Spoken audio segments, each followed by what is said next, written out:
It's been close to 2 weeks since me and you have last seen each other. It's a lie. Maybe more by the time I get done editing this, who knows, but let's give you an update on where everything sits. That's the junk motor. What you got right here would be the less bad motor. We'll refer to our chart to figure out what less bad means. Well, who am I to question that? Moving on! What you got here is the heads and turbine station. As you can tell, I'm a clean freak, so I plugged the backside of the turbo. Underneath the head and turbo station, we have a transmission, transfer case, brace, the linkage, and a transfer case. Rear drive shaft. That's where the coolant and the boosters is. They combine and then they like, cool, you know, they keep that cool. Science. I have no idea where anything is in this pile. There's fuel parts there, in there. There's the CP3. The injectors are over there in a bag. I'm not quite sure how I ended up with 2 alternators. This truck has 1. Those are mostly, parts. Is that a good jug of coolant? I'll be dipped. No way. Is that brake clean too? Does it work? And it looked like something out of a movie. A home in New Jersey being doused with... Hello, can anybody hear me? Now that you're caught up, let's talk about what we're doing here. No, not there. Here. First off, I'd like to say that if you're looking to purchase this fine engine hoist, you won't find it. I made it. That is the flywheel that came off of this motor along with the starter gear. And this is a head stud that came out of this motor, a head bolt. And what you do is you use that. It slips a little bit. Oh my god, oh my god. Oh my shit. But in theory, it turns them... What the heck? It's demonstration time.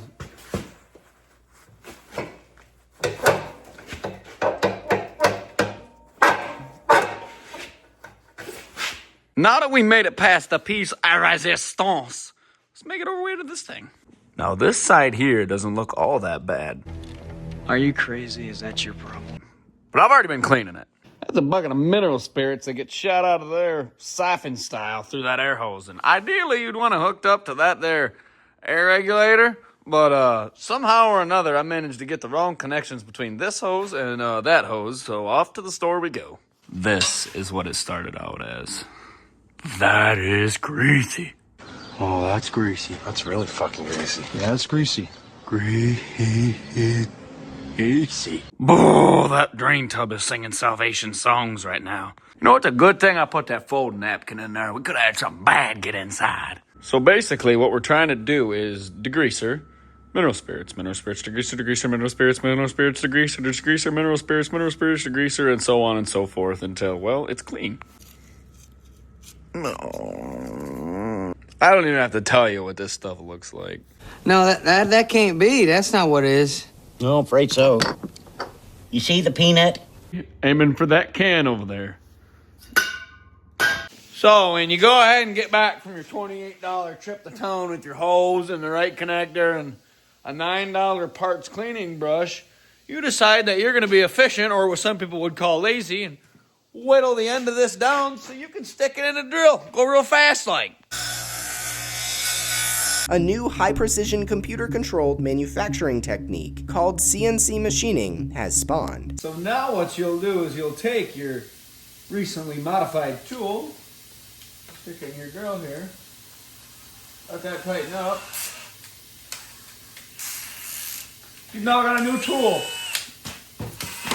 It's all them nooks and crannies up in there really nice. And what you're going to do is you're going to spray this while you're doing that. Spray this, spin that. Spray this, spin that. Got it? Before I start cleaning over here, would you shut up? Shut the fuck up, Donnie.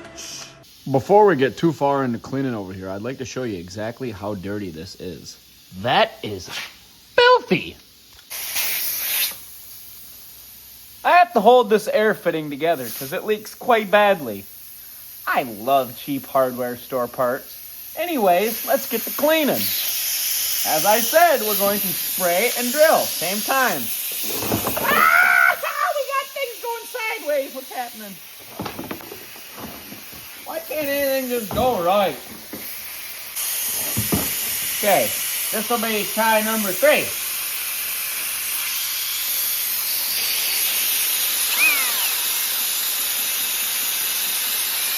So after just one pass of the mineral spirits drill, back and back and back, you know, it's noticeably cleaner. Side note, before you go blowing on it with the big blow nose, that thing, you know, put some magnets over your Blue Man tape, just in case. Now what you want to do is get out of here. Get this guy right here and just go ahead and blow all of the excess right into that water pump hole. Did I mention to wear a face mask? Or at least some goddamn eye protection. Holy crap. Joke's on me, I guess. It didn't go in the water pump hole. It's in my face. But check that out. Now we got something we can work with here. You know, a little easier to manage on. We're not looking for perfection. Anything better than that right there, though. That's significantly better. One thing that your Haynes manual is not going to tell you here is you may have to grab a hammer and a good old carpentry chisel and get some of that flaked on rust because it's baked on there. Based off, you know, what you're looking at, that's really rusty. Oh, look, a rocket scientist. And the wire wheel won't take it off. So that's where this guy comes in. See, now, at this point in time, the correct thing to do would be to probably, you know, take the motor and... I don't know, to be completely honest, but it doesn't matter. We're not going to do it anyways, so... That's clean enough for the people we hang out with. It's even got a little bit of a shine to it. Now, because getting sidetracked is what I do best, let's see just how broken that crank is on this motor. Well, cylinder 2 and 1, definitely a Met valve. Yup, your mama done found a table she wanted.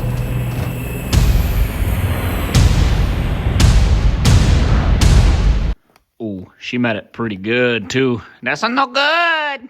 Now, as I roll this back and forth in a very vigorous, you know, up and down, side to side, in and out motion, I want you to watch right there. Check that distance out. That's also no good. I truly do need to figure out how I'm going to get that off there. So I need to make something to grab a hold of the clutch and stop it from spinning because, you know, nothing's stopping it right now. So I can't break that loose. And once I do that, I can get in there, grab that reluctor wheel, take that sucker out, bring it over here, put it on there. Wow. In there. I hope you got all that. There's going to be a quiz at the end of this video. Brake clean. Also, whatever weird metric size this nut is, like a 36 millimeter, 1.5 inches, take a hammer and go whack, whack, whack. It will go on there. You're just going to have a tough time getting it out. But that comes with the time. Okay, so we got a bolt stuffed in a hole in the clutch right there. And then we got, you know, breaker bar. And I immediately learned that that is not going to work. So, we got a big old wrench. Slid it on the end. Let's see if we...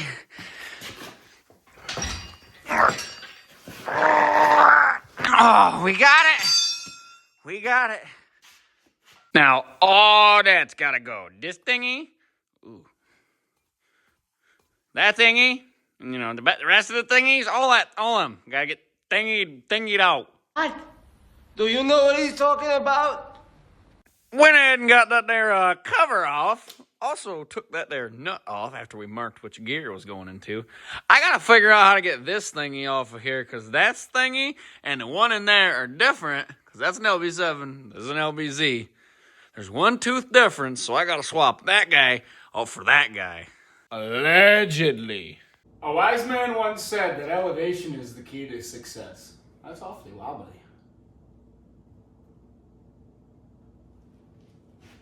Being that that's the guy we're trying to get out, we're going to have to take the oil pan off to get, you know, get in there. See what the hell we got going on. It's going to make things so much easier. And we get to see a little destruction up under there. It broke. Don't do this, ever. Trying to loosen and seal on a little bit while simultaneously denting the oil pan. Look at the concentration on his face. It's not working. If only they made something that were covering your eyes that you could still see through while you worked. You mean you'll work on engines and machinery and not think of your own personal safety? Maybe that's what I should do, invent that. Attempt number 3 with a brand new chisel.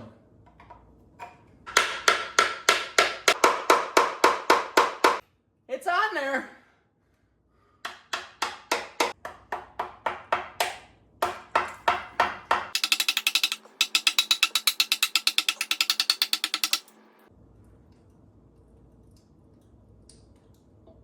That's the sound of success. I would like to clarify, that is Molly's RTV that is holding that on. There are no bolts, no nuts left on that bottom oil pan. And this side is actually completely free. Oh, might have something happening here. Come on, honey.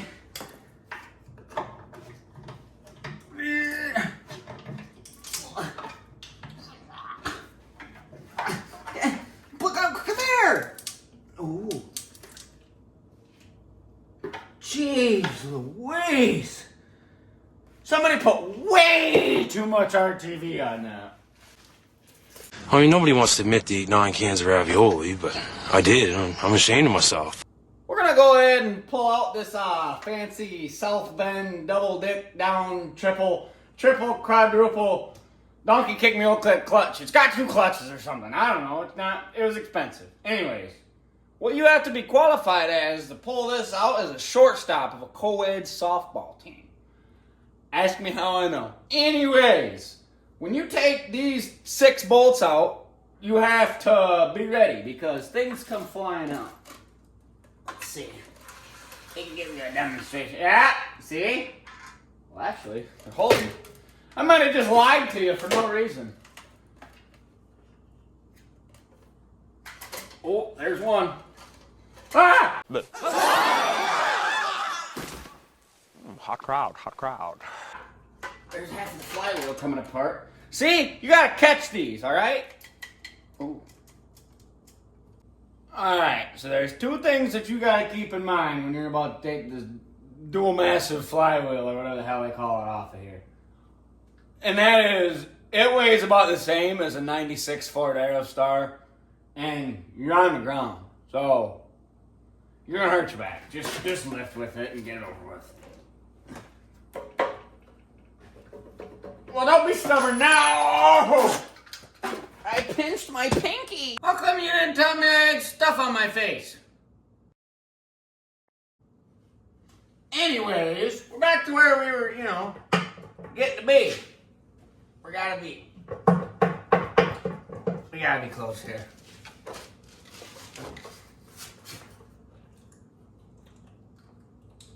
Oh yeah, it's gonna be nice and soupy. Oh, there she comes. There she comes. Oh, yeah. Yummy! Okay. Let's get this out of here and then I'll get you up inside so you can see what I can see. If my calculations are correct, right there between journal 1 and 2, right up in there somewhere is where it should be broke.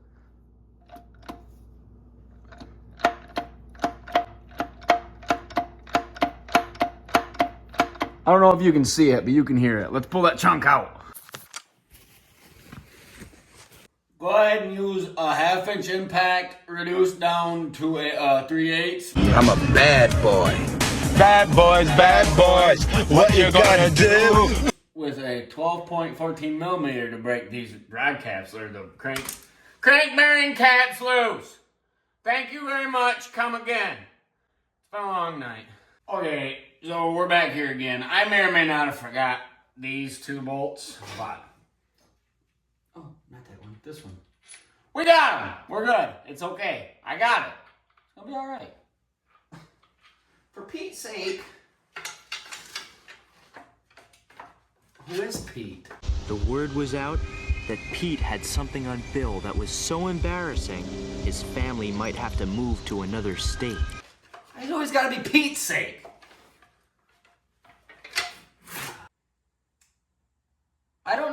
notice anything different about this, but the crank's down there now. Well, at least that part of it is. It jumped out at me like I owed money or something. Holy cow. That, I wonder if the rocker wheel's alright. Probably broke it. Oh! That thing's heavy! Why is it so heavy? That is what's left of our crankshaft. Well, that goes without saying. That's probably not the right way to take the rocker wheel off, but it's a start. Oh my. I'm not so sure if Lucas Translip is gonna fix that. Oh, that's funny. What are you, a comedian? Yeah, he is a comedian. I'm still not really sure how to film an outro, but peace out, Girl Scout!